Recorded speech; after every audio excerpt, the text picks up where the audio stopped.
In any field, we tend to admire people who are better than us, isn't it? For example, problem solving.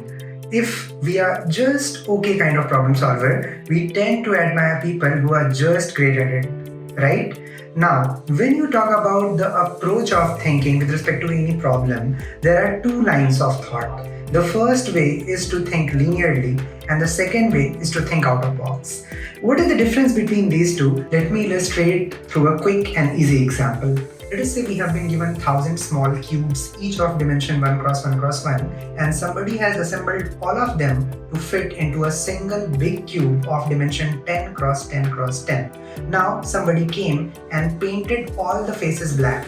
So the obvious thing is that some of the cubes would have the color black on at least one face, and some cubes won't have that. Now somebody gives you a question that, hey, count me the number of cubes that are totally unpainted. So basically, how many 1 cross 1 cross 1 cubes did not get painted on any single face? How would you approach this problem?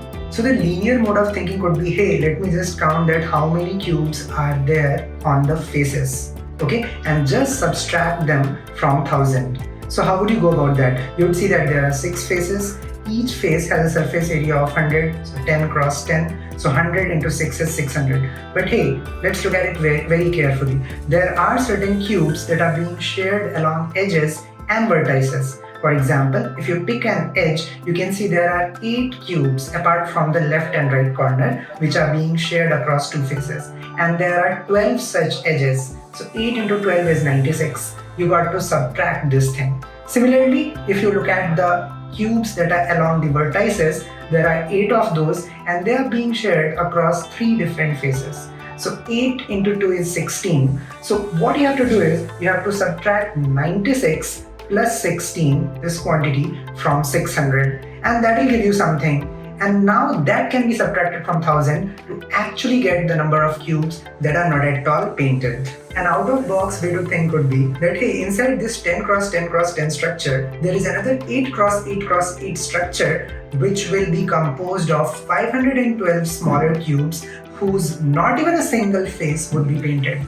Why? Because when you are painting all the faces, you are just squeezing the unpainted dimensions by 2 units across the length, width, as well as height.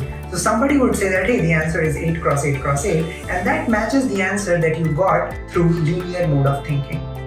Now, here is the difference. Somebody who can think out of box can come to the conclusion much earlier than somebody who is thinking linearly. But let me tell you, if someone tells you that, hey, you can gain this ability over 5 minutes or in a week or something like that, consider that as a fluke. This is going to take long amount of time, long amount of patience and hard work. So be it problem solving, BSA, combinatorics, anything, the most important thing is that you consistently and patiently work for a long duration. And then you also look at certain examples, certain questions where out-of-box thinking has been used, and you just wow at those solutions. You look at those solutions from all the dimensions, and then you will also be able to replicate them in newer questions that you get to face.